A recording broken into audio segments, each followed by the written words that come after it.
ਕਿ ਇਹ ਬੰਦੇ ਸਾਡੇ ਨਾਂ ਦਾ ਇਸਤੇਮਾਲ ਕਰਦੇ ਨੇ ਔਰ ਜਿਹੜੀ ਅਸੀਂ ਮਾੜੇ ਲੋਕਾਂ ਦੀ ਖਿਦਮਤ ਕਰਨੇ ਆ ਉਹਦੇ 'ਚ ਰੁਕਾਵਟ ਬਣਦੇ ਨੇ। ਉਹਨਾਂ ਨਾਂ ਵੀ ਮੈਂਸ਼ਨ ਕੀਤੇ। ਪਹਾੜ ਜੈਸਾ ਜਜ਼ਬਾ ਕਿਸੇ ਦੀ ਖਿਦਮਤ ਕਰਨ ਦਾ, ਕਿਸੇ ਦੇ ਨਾਲ ਦੁੱਖ ਦਰਦ ਵੰਡਣ ਦਾ ਔਰ ਕਿਸੇ ਦੀ ਦਿਲਜੋਈ ਕਰਨ ਦਾ ਰੱਖਿਆ ਹੋਇਆ, ਲੇਕਿਨ ਦਿਲ ਦੇ ਭੁੱਖੇ ਹੁੰਦੇ ਨੇ। ਦਿਲ ਕਦੀ ਉਹਨਾਂ ਦੇ ਰੱਜੇ ਨਹੀਂ, ਸਾਰੀ ਦੁਨੀਆ ਦੀਆਂ ਆਸਾਇਸ਼ਾਂ ਹੋਣ ਦੇ ਬਾਵਜੂਦ ਵੀ। ਬਿਸਮਿल्लाहिर्रहमानिर्रहीम। ਦੋਸਤੋ अस्सलाम वालेकुम। ਅੱਲਾਹ ਤਾਲਾ ਅੱਗੇ ਦੁਆ ਹੈ ਇਸ ਵੀਡੀਓ ਨੂੰ ਦੇਖਣ ਵਾਲੇ ਸਾਰੇ ਦੋਸਤ, ਭੈਣਾਂ, ਭਾਈ ਔਰ ਬਜ਼ੁਰਗ, ਅੱਲਾਹ ਤਾਲਾ ਇਹਨਾਂ ਸਭ ਨੂੰ ਸਿਹਤ ਤੇ ਤੰਦਰੁਸਤੀ ਵਾਲੀ ਲੰਬੀ ਜ਼ਿੰਦਗੀ ਦੇ। ਆਮੀਨ ਸੁਮਾ ਆਮੀਨ। ਦੋਸਤੋ ਅੱਜ ਦੀ ਇਸ ਵੀਡੀਓ ਦੇ ਵਿੱਚ ਅਸੀਂ ਤਜਜ਼ੀਆ ਕਰਨਾ ਚਾਹ ਰਹੇ ਹਾਂ ਕਿ ਹਰ ਬੰਦਾ ਮਫਾਦਾਤ ਦੀ ਜੰਗ ਲੜ ਰਿਹਾ ਔਰ ਕਿਸ ਤਰੀਕੇ ਨਾਲ ਲੜ ਰਿਹਾ, ਇਹਦੇ ਉੱਤੇ ਗੁਫ਼ਤਗੂ ਕਰਾਂਗੇ। ਦੋਸਤੋ ਤੁਹਾਡੇ ਅੱਗੇ ਗੁਜ਼ਾਰਿਸ਼ ਹੈ ਕਿ ਸਾਡੀ ਇਸ ਵੀਡੀਓ ਨੂੰ ਆਖਿਰ ਤੱਕ ਦੇਖਿਆ ਜੇ ਔਰ ਜਿਹੜੇ ਨਵੇਂ ਦੋਸਤ ਇਸ ਵੀਡੀਓ ਨੂੰ ਦੇਖ ਰਹੇ ਨੇ ਉਹਨਾਂ ਅੱਗੇ ਇਹ ਵੀ ਗੁਜ਼ਾਰਿਸ਼ ਹੈ ਕਿ ਸਾਡੇ ਚੈਨਲ ਨੂੰ ਸਬਸਕ੍ਰਾਈਬ ਕਰ ਲਵੋ ਔਰ ਘੰਟੀ ਦੇ ਬਟਨ ਨੂੰ ਵੀ ਦਬਾ ਦਿਓ ਤਾਂ ਕਿ ਸਾਡੀ ਹਰ ਨਵੀਂ ਆਉਣ ਵਾਲੀ ਵੀਡੀਓ ਦਾ ਨੋਟੀਫਿਕੇਸ਼ਨ ਤੁਹਾਡੇ ਤੱਕ ਪਹੁੰਚ ਸਕੇ। ਹਰ ਬੰਦੇ ਦਾ ਦੁਨੀਆ ਦੇ ਉੱਤੇ ਮਫਾਦ ਹੁੰਦਾ ਹੈ। ਮਫਾਦ ਦੋ ਕਿਸਮ ਦੇ ਹੁੰਦੇ ਨੇ।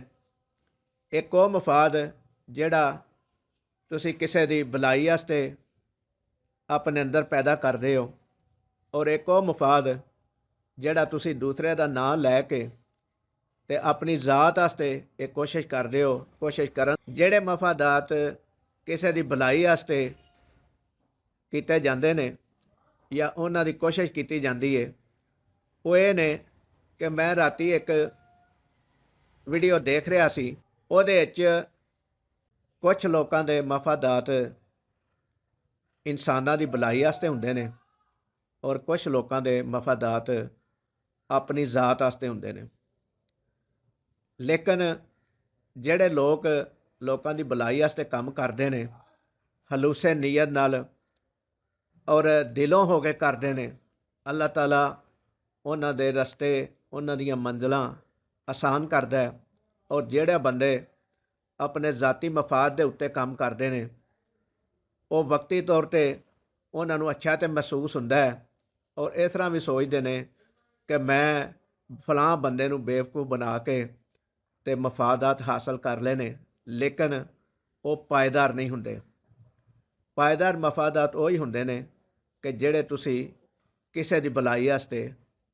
ਮੈਂ ਰਾਤੀ ਇੱਕ ਵੀਡੀਓ ਦੇਖ ਰਿਹਾ ਸੀ, ਉਹਦੇ ਵਿੱਚ ਬੜੇ ਅੱਛੇ ਲੋਕ ਕੰਮ ਕਰ ਰਹੇ ਨੇ ਔਰ ਉਹ ਕੰਮ ਕੀ ਕਰਦੇ ਨੇ, ਲੋਕ ਇਨਸਾਨਾਂ ਦੀ ਭਲਾਈ ਵਾਸਤੇ ਕਰਦੇ ਨੇ ਔਰ ਬੜੇ ਅਰਸੇ ਤੋਂ ਮੈਂ ਉਹਨਾਂ ਨੂੰ ਜਾਣਦਾ ਵਾਂ ਕਿਉਂਕਿ ਉਹਨਾਂ ਦੀਆਂ ਅਕਸਰ ਵੀਡੀਓਜ਼ ਮੈਂ ਦੇਖ ਕੇ ਤੇ ਕੁਝ ਸਬਕ ਹਾਸਲ ਕਰਨ ਦੀ ਕੋਸ਼ਿਸ਼ ਕਰਦਾ ਵਾਂ। ਲੇਕਿਨ ਮੇਰੇ ਅੰਦਰ ਹੌਸਲਾ, ਹਿੰਮਤ, ਟਾਈਮ ਦੇਣ ਦੀ ਹਿੰਮਤ ਹੈ ਵੇ, ਲੇਕਿਨ ਮੈਂ ਮਾਲੀ ਤੌਰ 'ਤੇ ਉਸ ਤਰ੍ਹਾਂ ਦੇ ਕੰਮ ਨਹੀਂ ਕਰ ਸਕਦਾ ਜਿਸ ਤਰ੍ਹਾਂ ਦੇ ਉਹ ਕੰਮ ਕਰ ਰਹੇ ਨੇ। ਲੇਕਿਨ ਜਿਹੜੀ ਦੂਜੀ ਗੱਲ ਹੈ ਮਫਾਦਾਤ ਵਾਲੀ, ਜ਼ਾਤੀ ਵਾਲੀ, ਉਹ ਮੈਂ ਦੇਖਿਆ ਕਿ ਉਹਨਾਂ ਦੀ ਵੀਡੀਓ ਦੇ ਥੱਲੇ ਟਿੱਕਰ ਚੱਲ ਰਿਹਾ ਸੀ। ਉਹਨਾਂ ਦੀ ਵੀਡੀਓ ਦੇ ਟਿੱਕਰ ਉੱਤੇ 2-3 ਨਾਮ ਲਿਖੇ ਹੋਏ ਸਨ ਔਰ ਉਹ ਨਾਮ ਲਿਖਣ ਤੋਂ ਬਾਅਦ ਉਹਨਾਂ ਇਹ ਵੀ ਮੈਂਸ਼ਨ ਕੀਤਾ ਸੀ ਕਿ ਇਹਨਾਂ ਲੋਕਾਂ ਨਾਲ ਸਾਡਾ ਕੋਈ ਤਲਕ ਨਹੀਂ, ਇਹਨਾਂ ਨਾਲ ਅਗਰ ਕੋਈ ਲੈਣ ਦੇਣ ਕਰੇਗਾ ਤੇ ਉਹ ਆਪਣੇ ਮਾਮਲਾ ਦਾ ਖੁਦ ਜ਼ਿੰਮੇਦਾਰ ਹੋਏਗਾ। ਤੇ ਦੇਖੋ ਦੋਸਤੋ, ਇਸ ਵੀਡੀਓ ਦੇ ਵਿੱਚ ਹੀ ਦੋ ਗੱਲਾਂ ਨਜ਼ਰ ਆ ਗਈਆਂ ਨੇ। ਇੱਕ ਉਹ ਜਿਹੜੇ ਇਨਸਾਨੀਅਤ ਦੀ ਖਿਦਮਤ ਕਰਨਾ ਚਾਹੁੰਦੇ ਨੇ ਔਰ ਦੂਜੇ ਉਹ ਜਿਹੜੇ ਜ਼ਾਤੀ ਮਫਾਦਾਤ ਲੈਣਾ ਚਾਹੁੰਦੇ ਨੇ। ਜਿਹੜੇ ਇਨਸਾਨੀਅਤ ਦੀ ਖਿਦਮਤ ਕਰ ਰਹੇ ਨੇ ਉਹਨਾਂ ਨੂੰ ਇਹ ਟਿੱਕਰ ਚਲਾਉਣਾ ਪੈ ਗਿਆ ਕਿ ਇਹ ਬੰਦੇ ਸਾਡੇ ਨਾਂ ਦਾ ਇਸਤੇਮਾਲ ਕਰਦੇ ਨੇ ਔਰ ਜਿਹੜੀ ਅਸੀਂ ਮਾੜੇ ਲੋਕਾਂ ਦੀ ਖਿਦਮਤ ਕਰਨੇ ਆ ਉਹਦੇ 'ਚ ਰੁਕਾਵਟ ਬਣਦੇ ਨੇ।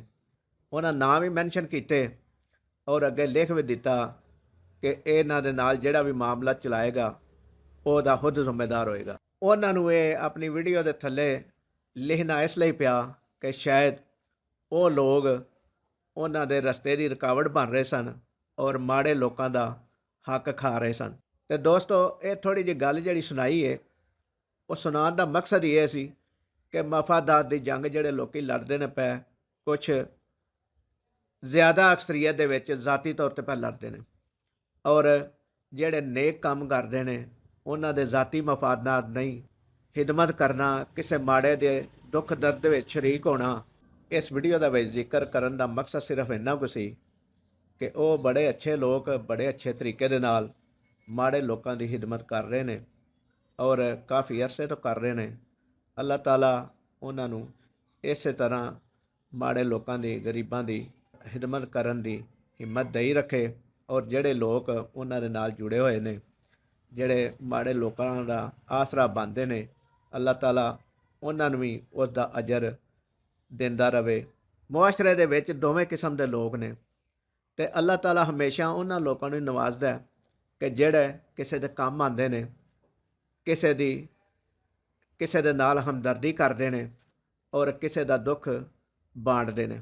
ਜਿਹਦੇ ਵਿੱਚ ਇੱਕ ਇਨਸਾਨ ਨੇ ਇਸ ਤਰ੍ਹਾਂ ਦਾ ਮੈਸੇਜ ਦਿੱਤਾ ਕਿ ਉਹ ਇੱਕ ਬੰਦੇ ਕੋਲ ਬਹਿੰਦਾ ਹੈ, ਚਾਹ ਵੇਚਣ ਵਾਲੇ ਕੋਲ, ਔਰ ਉਹਨੂੰ ਕਹਿੰਦਾ ਕਿ ਯਾਰ ਮੈਂ ਸਵੇਰ ਦੀ ਚਾਹ ਨਹੀਂ ਪੀਤੀ ਔਰ ਸਰਦੀ ਦਾ ਮੌਸਮ ਹੈ ਅਤੇ ਮੇਰੇ ਕੋਲ ਪੈਸੇ ਵੀ ਨਹੀਂ ਹਨ। ਅਤੇ ਉਹਨੇ ਕਿਹਾ ਕਿ ਮੈਂ ਤਾਂ ਅਜੇ ਬਿਸਮਿਲ੍ਲਾ ਵੀ ਨਹੀਂ ਕੀਤੀ, ਇੱਕ ਚਾਹ ਵੀ ਨਹੀਂ ਵੇਚੀ, ਲੇਕਿਨ ਤੁਸੀਂ ਆਂਦੇ ਹੋ ਪਏ ਕਿ ਮੇਰੇ ਕੋਲ ਪੈਸੇ ਨਹੀਂ ਹਨ ਔਰ ਮੈਨੂੰ ਚਾਹ ਦੀ ਜ਼ਰੂਰਤ ਹੈ, ਸਰਦੀ ਵੀ ਬੜੀ ਹੈ। ਅਤੇ ਉਹਨੇ ਕਿਹਾ ਰਿਕੁਐਸਟ ਕਰਨਾ ਮੈਂ ਤੁਹਾਡੇ ਅੱਗੇ ਦੁਬਾਰਾ ਕਿ ਤੁਸੀਂ ਮੇਰੀ ਇਹ ਮਦਦ ਕਰੋ ਔਰ ਇੱਕ ਜਿਹੜੀਆਂ ਨਾ ਚਾਹ ਮੈਨੂੰ ਦੇ ਦਿਓ। ਮਾੜਾ ਸੀ, ਗਰੀਬ ਸੀ, ਚਾਹ ਵੇਚਣ ਵਾਲਾ, 300-400 ਰੁਪਏ ਦੀ ਦਿਹਾੜੀ ਲਾਉਣ ਵਾਲਾ ਸੀ, ਲੇਕਿਨ ਅੱਲਾਹ ਤਾਲਾ ਨੇ ਉਹਦੇ ਅੰਦਰ ਪਹਾੜ ਜੈਸਾ ਜਜ਼ਬਾ ਕਿਸੇ ਦੀ ਖਿਦਮਤ ਕਰਨ ਦਾ, ਕਿਸੇ ਦੇ ਨਾਲ ਦੁੱਖ ਦਰਦ ਵੰਡਣ ਦਾ ਔਰ ਕਿਸੇ ਦੀ ਦਿਲਜੋਈ ਕਰਨ ਦਾ ਰੱਖਿਆ ਹੋਇਆ। ਉਸਨੇ ਫੌਰੀ ਤੌਰ 'ਤੇ ਉਹਨੂੰ ਬਗੈਰ ਸੋਚਿਆਂ ਚਾਹ ਦੇ ਦਿੱਤੀ ਔਰ ਕਿਹਾ ਕਿ ਠੀਕ ਹੈ, ਅਗਰ ਤੁਹਾਨੂੰ ਜ਼ਰੂਰਤ ਹੈ ਤਾਂ ਤੁਸੀਂ ਆਪਣੀ ਜ਼ਰੂਰਤ ਪੂਰੀ ਕਰੋ। ਵੇਖੋ, ਮਾੜੇ ਦਾ ਵੀ ਮਫਾਦ ਇਹ ਹੀ ਹੈ ਕਿ ਮੈਂ ਕਿਸੇ ਦੀ ਖਿਦਮਤ ਕਰਾਂ, ਲੇਕਿਨ ਜਿਹੜੇ ਲੋਕੀ ਜ਼ਾਤੀ ਮਫਾਦ ਲੈ ਕੇ ਚੱਲਦੇ ਨੇ ਉਹਨਾਂ 'ਚ ਅਕਸਰ ਦੇਖਿਆ ਕਿ ਬੜੇ ਬੜੇ ਅਮੀਰ ਵੀ ਹੁੰਦੇ ਨੇ, ਲੇਕਿਨ ਦਿਲ ਦੇ ਭੁੱਖੇ ਹੁੰਦੇ ਨੇ, ਦਿਲ ਕਦੀ ਉਹਨਾਂ ਦੇ ਰੱਜੇ ਨਹੀਂ, ਸਾਰੀ ਦੁਨੀਆ ਦੀਆਂ ਆਸਾਇਸ਼ਾਂ ਹੋਣ ਦੇ ਬਾਵਜੂਦ ਵੀ। ਜਦੋਂ ਬੰਦਾ ਚਾਹ ਪੀ ਲੈਂਦਾ ਅਤੇ ਫਿਰ ਉਹਨੂੰ ਆਂਦਾ ਕਿ ਮੇਰੇ ਕੋਲ ਪੈਸੇ ਹੈ ਨੇ। ਮੈਂ ਤੈਨੂੰ ਅਜ਼ਮਾ ਰਿਹਾ ਸੀ, ਦੇਖ ਰਿਹਾ ਸੀ ਜਿਹੜਾ ਬੰਦਾ ਭੁੱਖਾ ਹੈ ਉਹਦੀ ਖਿਦਮਤ ਕਰਨ ਦਾ ਜਜ਼ਬਾ ਰੱਖਣਾ ਹੈ ਕਿ ਨਹੀਂ। ਉਹਨੇ ਕਿਹਾ ਕਿ ਮੈਂ ਮਾੜਾ ਗਰੀਬ ਆਦਮੀ ਹਾਂ, ਮੈਂ ਕਿਸੇ ਦੀ ਖਿਦਮਤ ਕੀ ਕਰ ਸਕਦਾ ਵਾਂ, ਲੇਕਿਨ ਇਨਸਾਨੀਅਤ ਅੰਦਰ ਅਜੇ ਜਾਗਦੀ ਹੈ, ਜਿਸ ਵਜ੍ਹਾ ਤੋਂ ਮੈਂ ਤੁਹਾਨੂੰ ਚਾਹ ਦੀ ਪਿਆਲੀ ਦਿੱਤੀ ਹੈ। ਉਹਨੇ ਕਿਹਾ ਕਿ ਮੈਨੂੰ ਇਸ ਗੱਲ ਦਾ ਹੀ ਮੈਂ ਦੇਖਣਾ ਸੀ ਔਰ ਮੈਂ ਦੇਖਦਾ ਰਿਹਾ ਵਾਂ ਅਤੇ ਤੁਸੀਂ ਮੈਨੂੰ ਚਾਹ ਪਿਲਾਈ ਹੈ, ਲੇਕਿਨ ਮੈਂ ਹੁਣ ਪੁੱਛਣਾ ਵਾਂ ਕਿ ਤੁਸੀਂ ਸਾਰੇ ਦਿਨ ਦੇ ਵਿੱਚ ਕਿੰਨੇ ਪੈਸਿਆਂ ਦੀ ਚਾਹ ਵੇਚ ਲੈਂਦੇ ਹੋ। ਅਤੇ ਉਹਨੇ ਕਿਹਾ ਕਿ ਮੈਂ ਤਕਰੀਬਨ 1000 ਰੁਪਏ ਦੀ ਕੇਤਲੀ ਬਣਾ ਕੇ ਲਿਆਉਂਦਾ ਵਾਂ, ਲੇਕਿਨ ਅਕਸਰ ਇਸ ਤਰ੍ਹਾਂ ਹੁੰਦਾ ਹੈ ਕਿ 400-500 ਰੁਪਇਆ ਵੱਟੀ ਦਾ ਜਾਂ ਕਿਸੇ ਲਈ 1000 ਵੀ ਬਣ ਜਾਂਦਾ। ਅਤੇ ਲੇਕਿਨ ਅੱਲਾਹ ਤਾਲਾ ਸਾਡਾ ਗੁਜ਼ਰ ਬਸਰ ਅੱਛੇ ਤਰੀਕੇ ਨਾਲ ਕਰ ਰਿਹਾ, ਸ਼ੁਕਰ ਹੈ ਅਲਹਮਦੁਲਿਲਾ। ਉਹ ਬੰਦਾ ਇਸ ਗੱਲ ਦੇ ਉੱਤੇ ਖੁਸ਼ ਹੋ ਕੇ ਉਹਨੂੰ ਫਿਰ ਸਾਰੀ ਕੇਤਲੀ ਦੇ ਪੈਸੇ ਦੇ ਦਿੰਦਾ ਔਰ ਉਹ ਬੰਦਾ ਇੰਨਾ ਖੁਸ਼ ਹੁੰਦਾ ਹੈ ਕਿ ਉਹਦੇ ਖੁਸ਼ੀ ਦੇ ਨਾਲ ਆਂਸੂ ਨਿਕਲ ਆਉਂਦੇ ਨੇ। ਅਤੇ ਦੋਸਤੋ, ਇਹ ਸੀ ਅੱਜ ਵੀਡੀਓ ਦੇ ਵਿੱਚ ਥੋੜ੍ਹੀ ਜਿਹੀ ਗੁਫ਼ਤਗੂ ਕੀਤੀ ਕਿ ਮਫਾਦਾਤ ਲੋਕੀ ਰੱਖਦੇ ਨੇ, ਕੁਛ ਅੱਛੇ ਔਰ ਕੁਛ ਜ਼ਾਤੀ ਤੌਰ 'ਤੇ, ਲੇਕਿਨ ਦੁਨੀਆ ਦਾ ਸਿਸਟਮ ਚੱਲਦਾ ਰਹਿਣਾ, ਅੱਲਾਹ ਤਾਲਾ ਨੇ ਚਲਾਉਣਾ। ਇਸ ਸਿਸਟਮ ਨੂੰ ਅੱਲਾਹ ਤਾਲਾ ਨੇ ਚਲਾਉਣਾ ਔਰ ਦੁਨੀਆ ਦੇ ਉੱਤੇ ਦੋਵੇਂ ਕਿਸਮ ਦੇ ਇਨਸਾਨ ਪੈਦਾ ਕੀਤੇ ਨੇ ਤਾਂ ਕਿ ਦੁਨੀਆ ਦੇ ਉੱਤੇ ਲੋਕਾਂ ਨੂੰ ਦੋਵੇਂ ਸੂਰਤਾਂ ਨਜ਼ਰ ਆਉਂਦੀਆਂ ਰਹਿਣ। ਅਤੇ ਦੋਸਤੋ, ਕੋਸ਼ਿਸ਼ ਕਰਿਆ ਜੇ ਕਿ ਜ਼ਾਤੀ ਮਫਾਦ ਤੋਂ ਹਟ ਕੇ ਮਾੜੇ ਲੋਕਾਂ ਦੇ ਮਫਾਦ ਦੀ ਕੋਸ਼ਿਸ਼ ਕਰਿਆ ਜੇ, ਕਿਉਂਕਿ ਮਾੜੇ ਬੰਦੇ ਦਾ ਤੁਸੀਂ ਜਦੋਂ ਹੱਥ ਫੜਦੇ ਹੋ, ਉਹਦੀ ਤਕਲੀਫ ਦੂਰ ਕਰਦੇ ਹੋ, ਉਹਦੇ ਦੁੱਖ ਦਾ ਸਹਾਰਾ ਬਣਦੇ ਹੋ, ਅਤੇ ਇਹਦਾ ਅਜਰ ਅੱਲਾਹ ਤਾਲਾ ਤੁਹਾਨੂੰ ਦਿੰਦਾ ਦੁਨੀਆ ਦੇ ਉੱਤੇ ਹੀ, ਔਰ ਇਹਦਾ ਅਜਰ ਤੁਹਾਨੂੰ ਆਖਰਤ ਵਿੱਚ ਵੀ ਮਿਲਣਾ। ਅੱਜ ਲਈ ਇੰਨਾ ਹੀ, ਅਗਲੀ ਵੀਡੀਓ ਤੱਕ ਲਈ ਇਜਾਜ਼ਤ ਦਿਓ। ਅੱਲਾਹ ਤਾਲਾ ਸਾਡਾ ਅਤੇ ਤੁਹਾਡਾ ਹਾਮੀ ਨਾਸਰ ਹੋਵੇ। ਇਸ ਵੀਡੀਓ ਨੂੰ ਲਾਈਕ ਕਰਿਆ ਜੇ, ਸ਼ੇਅਰ ਕਰਿਆ ਜੇ ਔਰ ਚੈਨਲ ਨੂੰ ਸਬਸਕ੍ਰਾਈਬ ਕਰਿਆ ਜੇ। ਅੱਲਾ ਨਿਗਹਿਬਾਨ।